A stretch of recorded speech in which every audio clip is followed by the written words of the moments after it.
وہ قرار دے دیا گیا ہے. تو اس سے بھی آپ سمجھ سکتے ہیں کہ معاملہ کہاں پر جائے گا اور کس طرح کی صورتحال ہے.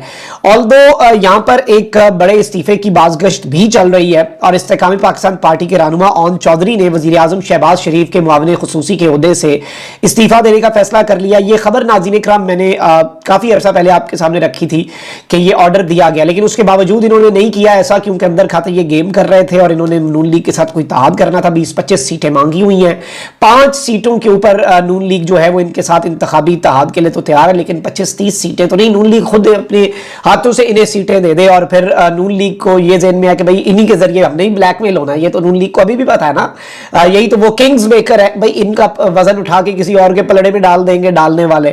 تو کوئی کسی پر ٹرسٹ بھی نہیں کر رہا. اور استحکام پاکستان پارٹی میں شمولیت کی وجہ سے اون چودھری جو ہیں انہوں نے استعفیٰ دیا ہے اور ذرائع نے یہ کہا ہے کہ استحکامی پاکستان پارٹی نے اپنے ارکان کو حکومتی عہدوں سے الگ ہونے کا کہہ دیا ہے. اور پی ٹی آئی کے حوالے سے میں آپ کو یہ بھی بتا دوں کہ آئی پی پی جو ہے اس نے جو کہ اس میں obviously بہت سے لوگ ہیں اور بہت سے پی ٹی آئی کے سابقہ لوگ بھی ہیں, انہوں نے یہ صرف اون چودھری کو نہیں, آئی پی پی نے انہوں نے نعمان لنگڑیال جو ہیں انہیں بھی معاون خصوصی اور حکومتی عہدوں سے استعفیٰ دینے کا حکم جاری کیا تھا. تو یہ بھی ایک بڑی ڈیولپمنٹ ہے.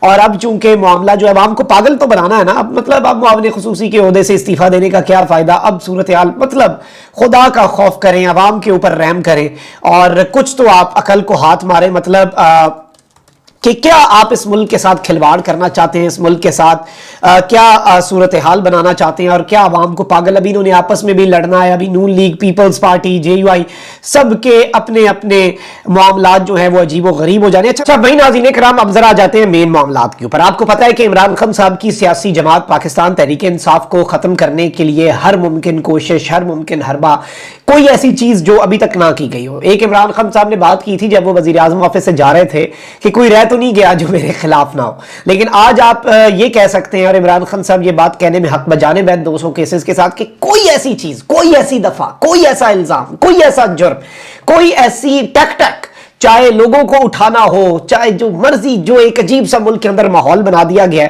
اور اپیرنٹلی پرسپشن یہ بنا دی گئی ہے کہ P T I is finished, P T I کی کہانی جو ہے وہ ختم ہو چکی ہے, پتہ صاف ہو چکا ہے, میڈیا سے عمران خان کا بلیک آؤٹ ہے, کیا کچھ نہیں ہو رہا. لوگوں کو جس طرح سے پارٹیاں چھڑوائی گئیں, کس طرح کے معاملات بنے, اور آپ کو پتا ہے کہ کس طرح سے لوگوں نے پارٹیاں چھوڑی اور کس طرح کی ان کی مجبوریاں تھیں.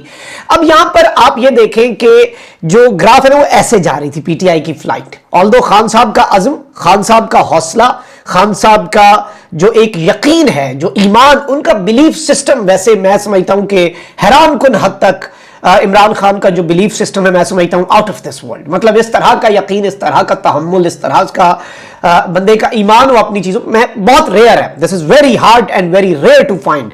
اور شاید وہی چیز ہے عمران خان صاحب کے اعصاب, عمران خان صاحب کا اس سب کے اندر بھی معاملات کو بالکل ایک لیڈر کی طرح آگے لے کر جانا کہ چیزوں سے عمران خان نکلتے آئے ہیں. جو کچھ بھی ہوا, مطلب میں یہاں پہ اگر فہرست آپ کے سامنے رکھوں تو گھنٹوں لگ جائیں, آپ 1.5 سال کا اندازہ بھی نہیں کر سکتے اگر خبریں نکال کے ہم آپ کے سامنے صرف ایک رکھ ہی دیں کہ خان صاحب کے ساتھ کیا کچھ نہیں ہوا. کردار پر, بیوی پر, بہنوں پر مقدمے, اس کے علاوہ امریکہ مخالف, کبھی چین, مطلب عالمی سطح سے لے کے لوکل سطح پر وکیل کے قتل کا مقدمہ, کیا کچھ نہیں. اچھا پی ٹی آئی کے ابھی بھی لوگوں کو یہی بتایا جا رہا ہے کہ جی پی ٹی آئی چھوڑ دیں, پی ٹی آئی چھوڑ دیں, اس کا کوئی مستقبل نہیں ہے, کانٹا لگا دیا گیا ہے اور اس کشتی سے صرف اب چھلانگیں ہی لگ رہی ہیں. اس کشتی میں شامل تو بہت دور کی بات, مطلب عمران خان صاحب کی پارٹی کو اپیرنٹلی اس نہج پر لا کر کھڑا کر دیا کہ اس پارٹی کے اندر کسی نے کیا آنا ہے, اس پارٹی سے سارے بھاگ رہے ہیں, جس کشتی سے سب چھلانگ لگا رہے ہوں. اپیرنٹلی آپ پرسپشن بنا دیں کہ بھئی یہ کشتی ڈوبنے والی ہے. میں نے آپ کو کل ایک بہت بڑی خبر دی تھی کہ عمران خان صاحب اب ایک نئی ٹیم لانچ کرنے جا رہے ہیں. عمران خان صاحب کی سینٹرل ایگزیکٹو کمیٹی بھی, عمران خان صاحب کی پارٹی کی کور کمیٹی بھی اب نہیں بنے گی. سیکنڈ ٹیئر, تھرڈ ٹیئر کے وہ لوگ جو ڈٹ گئے, جو آگے آئے, اور کوئی ضرورت ہی نہیں ہے عمران خان کو اب ان لوگوں کو, مطلب جو لوگ اب واپس بھی آنا چاہیں ان کے لیے obviously کچھ لوگوں کے لیے الگ پیمانہ ہوگا, شیری مزاری اور دیگر جو ہیں, ملیکہ بخاری وغیرہ, ان کے لیے خان صاحب کا شاید ایک الگ پیمانہ ہو, لیکن there is no need.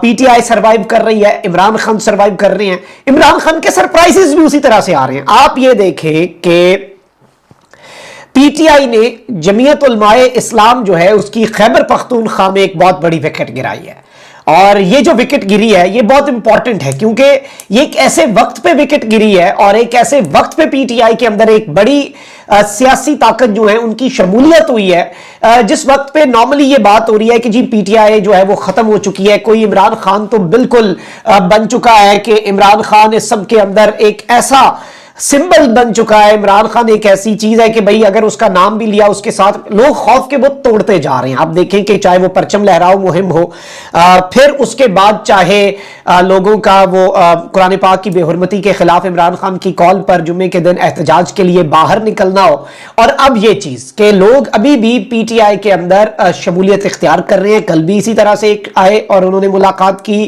اور خیبر پختونخوا کے اندر اور دیگر جگہوں پر بھی عمران خان صاحب جو ہیں ان کا مومنٹم اب دوبارہ بڑھنا شروع ہو گیا. یعنی عمران خان از بیک ان دی گیم. چاہے لوگوں کا نکلنا ہو, لوگوں کا موبیلائز کر دیا, سڑکوں پہ نکال ہی لی ہے نا خان صاحب نے پاکستان کے کراچی سے کشمیر تک مکمل طور پہ گلی کوچوں کے اندر. تو اب سبات سے جے یو آئی کے امیدوار ہیں نیشنل اسمبلی کی کانسٹیٹوئنسی نمبر 2NA2 جناب علی شاہ خان ایڈووکیٹ. انہوں نے اپنے ساتھیوں سمیت اپنی یعنی پوری ٹیم سمیت یہ جو ہیں انہوں نے پاکستان تحریک انصاف کے اندر شمولیت اختیار کر لیا. یہ پاکستان تحریک انصاف کے اندر شامل ہو چکے ہیں. اور میں آپ کو یہاں پر یہ بھی بتا دوں کہ اس ساری کی ساری سچویشن کو اب اگر ہم اینالائز کریں اور اس سب کو اگر سمجھنے کی کوشش کریں تو آنے والے دنوں کے اندر بہت کچھ اب ہونا ہے. اور عمران خان صاحب کے لیے بھی میچ لگ چکا ہے. جبکہ میں آپ کو یہ بھی بتا دوں کہ دو عام کیسز جس طرح سے سپریم کورٹ کا میں نے اپنے ابتدائیے میں بتایا کہ ایک جانب تو جو آپ کا ملٹری کورٹس والا کیس ہے اس کے ساتھ ہی ساتھ 21 جولائی کے لیے اس ہفتے میں سماعت ہونی ہے.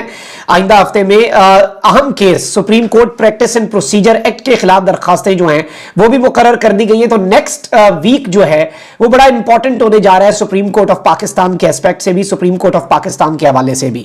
So let's see how things unfold. ابھی تک کی یہ ڈیولپمنٹس تھیں جو کہ بہت زیادہ امپورٹنٹ ہیں اور معاملہ کہاں پر جا کر رکتا ہے, صورتحال کیا بنتی ہے, یہ تو آنے والا وقت بتائے گا. خان صاحب ابھی تک ڈٹے ہوئے ہیں. خان صاحب کا مومنٹم دوبارہ عمران خان صاحب جو ہیں وہ گین کرتے جا رہے ہیں. اور اب اس سب میں دیکھنا یہ ہے کہ کتنا ستمگر جو ہیں وہ اپنے تیر آزماتے ہیں, کیونکہ عمران خان نے کہہ دیا ہوا ہے کہ ادھر آ ستمگر ہنر آزمائیں تو تیر آزمام جگر آزمائے. جگر آزما لیے جتنے آزمانے تھے, اب آگے واٹ نیکسٹ. obviously خان صاحب کے خلاف ابھی بھی بہت کچھ کیا جائے گا, لیکن کیا اسی طرز پر کیا جائے گا اور اسی مومنٹم کے ساتھ کیا جائے گا, اور عوام اس سب کے اندر کہاں پر کھڑی ہوگی, یہ بڑا امپورٹنٹ ہے. اپنا بہت خیال رکھیں. اللہ نگہبان پاکستان.